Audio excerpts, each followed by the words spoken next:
임시정부가 수립된 지 100년이 되는 날입니다. 1919년 3.1운동 이후 빼앗긴 나라를 되찾고 자주 독립을 쟁취하기 위해 1919년 4월 11일에 중국 상하이에서 대한민국 임시정부가 수립됐습니다. 이 임시정부 발기회에 29인 중 한 사람이 대전 출신의 독립운동가 단재 신채호 선생입니다. 오늘 생생 인터뷰에서는 대한민국 임시정부 수립 100주년의 의미와 단재 신채호 선생의 업적과 독립정신에 대해 단재 신채호 선생 기념사업회 최창희 이사와 말씀 나눠보겠습니다. 최창희 이사님 안녕하십니까? 네, 안녕하세요. 반갑습니다. 네, 반갑습니다. 네. 오늘은 대한민국 임시정부가 수립된 지 100년이라는 날이죠. 네. 3.1운동 이후 일본 제국주의로부터 빼앗긴 나라를 되찾기 위해 중국 상하이에 대한민국 임시정부가 수립이 됐습니다. 네. 먼저 이 대한민국 임시정부 수립 100주년의 의미 어떻게 보십니까?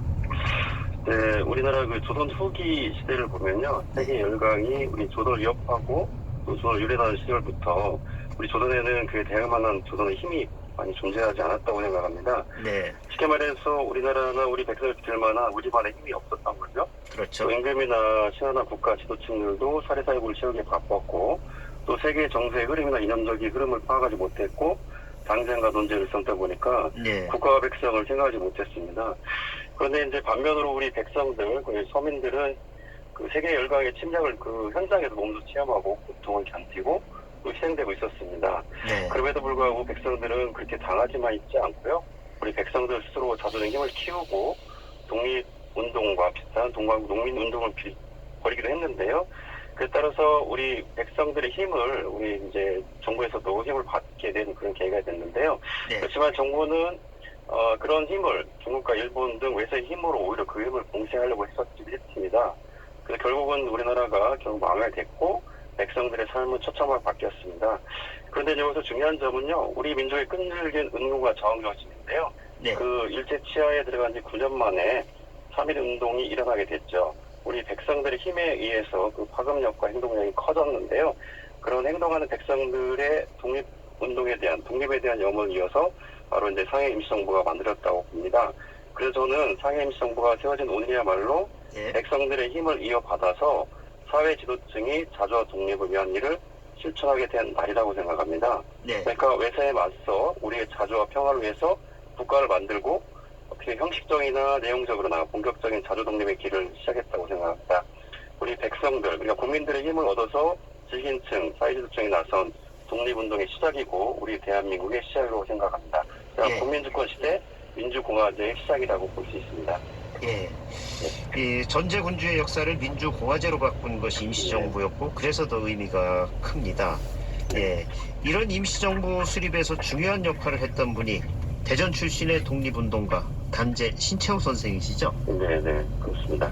대한민국 임시정부와 함께 그 대한민국 임시의정원도 이제 같이 4월 11일 날 개원을 하게 되었는데요. 예. 임시의정원도 지금에 말하면 국회에 해당되는 그런 기구가 되겠습니다. 예. 그중에 전국에 29명이 이제 선출되었는데 단재 신채호 선생은 임시의정원 충북을 대표하는 의원에 선정됐는데요. 고향이 대전이라고 했는데 왜 충북 대표이냐면 그 단재 선생이 8살까지 대전에 살았다가 8살 이후에 충북으로 이사해서 그곳에 성장하고 활동했기 때문에 네. 충북 대표로 선출돼서 활동하게 됩니다. 예.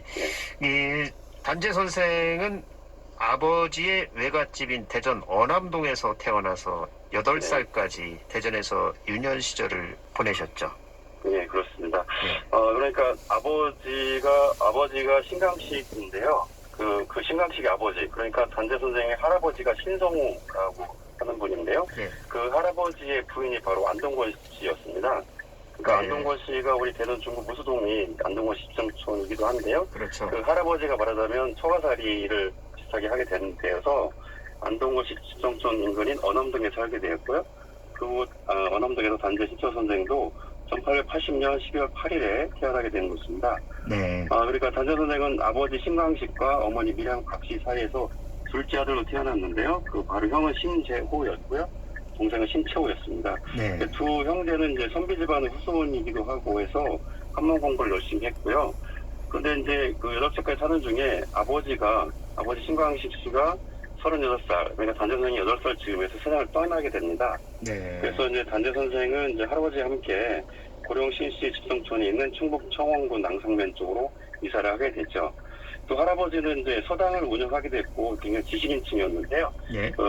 말하자면 고령신 씨의 집안인데 신숙주하면 다 아실 건데 그 후손의 양반 가문이었다고 볼 수 있습니다. 그래서 신채호 선생은 어릴 때부터 한문에 뛰어난 재능을 보이게 됐고요. 또 우리 대전에 살 즈음으로 이제 생각이 되는데 한 번은 할아버지가 연달기에 대해서 한시를 질 때 연이라는 글자를 들어가지 않도록 하는 그 시를 지어보라고 했습니다. 예. 그러자 이제 단재 선생은 아주 짧으면서도 멋진 한시를 지어내게 됐는데요. 예. 그걸 소개하면 이렇습니다. 고저 풍강약 언근사장단.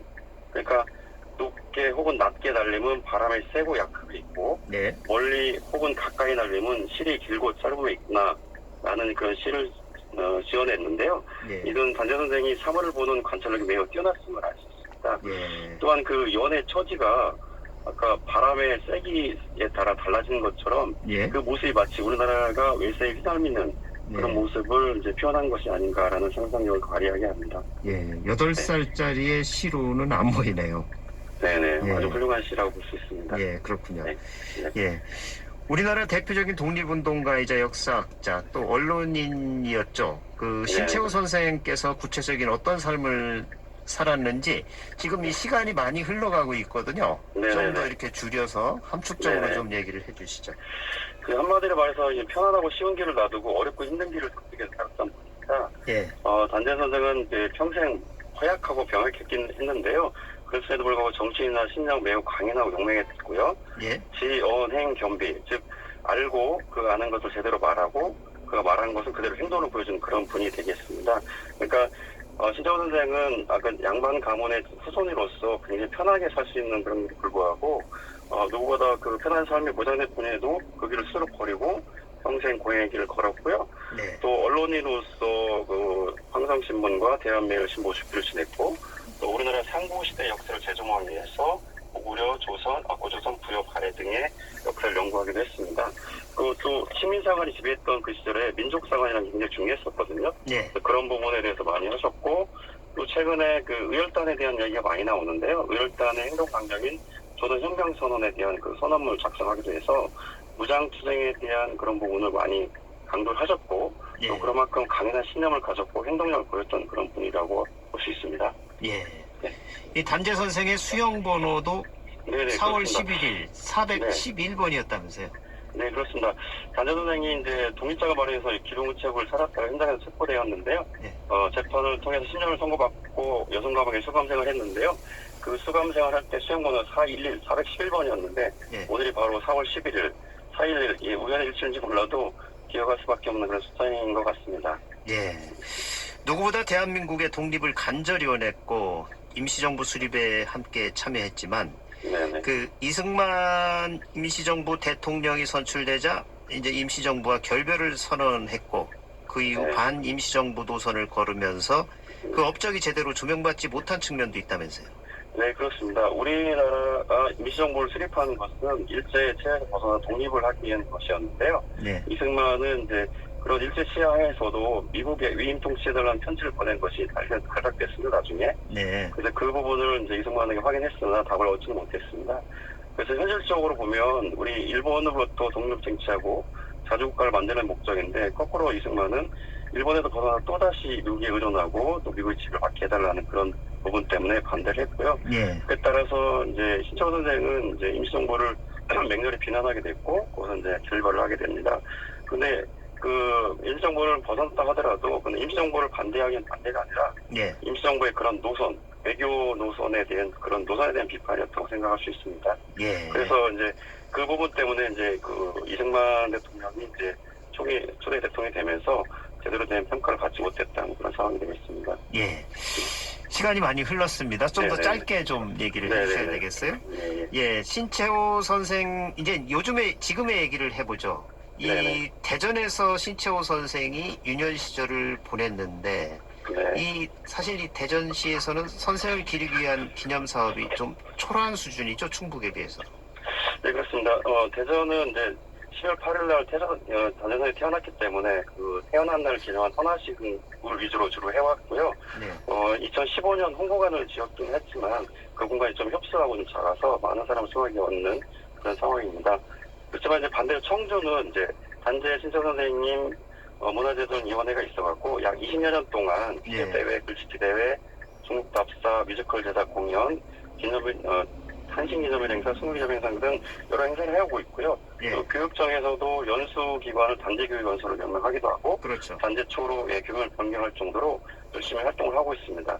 무엇보다도 청주하고 좀 다른 점은 청주에서는 이렇게 단전선을 기리는 학술 발표 연구자들, 문화예술인들이 다 같이 합동으로 다 열심히 하고 있는데 예. 대전은 그렇지 못한 것이 좀 아쉬움은 남습니다. 예. 네. 다행히 대전시가 어남동생가의 기념교육관을 건립할 계획이라고 합니다. 네네. 지역 출신 독립운동가에 대한 연구나 조명, 기념사업이 조금 늦은 것은 아닌지 아쉽긴 한데, 네. 앞으로 단재 신채호 선생에 대한 기념사업이나 정신 계승, 어떻게 이루어져야 한다고 보십니까? 저는 그동안에 단재선 정신을 많이 알려지지 않은 것이 가장 좀 어려운 점이었다고 생각하는데요. 예. 단재 홍보관이 만들어졌으나 제대로 알리기는 어렵고, 예. 이제는 제대로 된 기념 교육관이 이제 필요한 시점이라고 보고요. 그 점을 대전시에서 이제 만들려고 하고 있고요. 또 아울러서 단재 동상 제작을 통해서 시민들이 많이 알 수 있도록 하고요. 예. 또 우리 대전 KBS와 함께 단재선의 다큐멘터리를 금년에 제작하려고 하는 것 같습니다. 그리고 또 문화예술인들도 이제 참여하게 되는데요. 단재 관련 연극을 극단 새벽에서 6월에 공연할 예정으로 있고요. 예. 마당극의 무은치도 단재 관련 마당극 8월 15일 광복절 전후로 할 예정으로 있고요. 또 지역 서점 및 배롱문구에서도 단재 관련된 수덕배를 진열하고 판매하고 있을 정도입니다. 그래서 지금부터는 많은 분들이 같이 참여하고 이렇게 대구하고 있는데요. 예. 대전도 청주와 마찬가지로 여러 분들이 같이 공유하면서 같이 한다면 늦지 않았다고 생각합니다. 예. 극단 새벽, 마당극회 우금치, 계룡문고 이런 지역의 문화계에서도 이젠 함께 나서는군요. 네, 그렇습니다. 마지막으로 단재 신채호 선생 기념사업회 차원에서는 앞으로 어떤 활동 해나가실 계획이신지요? 네, 올해 임시정부 100주년을 기념해서 중앙사업 단재기념사업회에서는 4월 30일부터 네. 서대문 형무소 역사관에서 북경 독립운동가 3거리라는 주제로 우당 이회영, 심산 김창숙, 단재 신채호 선생을 기리는 전시회를 추진하고 있습니다. 네. 아마 이 전시가 서울에서 이제 마무리되면 아마 대전과 청주에서도 전시가 되게 되는데요. 이 세 분은 이제 감옥과 관련이 좀 깊은 분들입니다. 네. 우당 이회영 선생과 단재 신채호 선생은 중국 요순 감옥에서 옥사를 하셨고요. 또 심창 김창수 선생은 단재 선생 고향인 우리 바로 대전 감옥소에서 수감된 경력이 있기도 합니다. 예.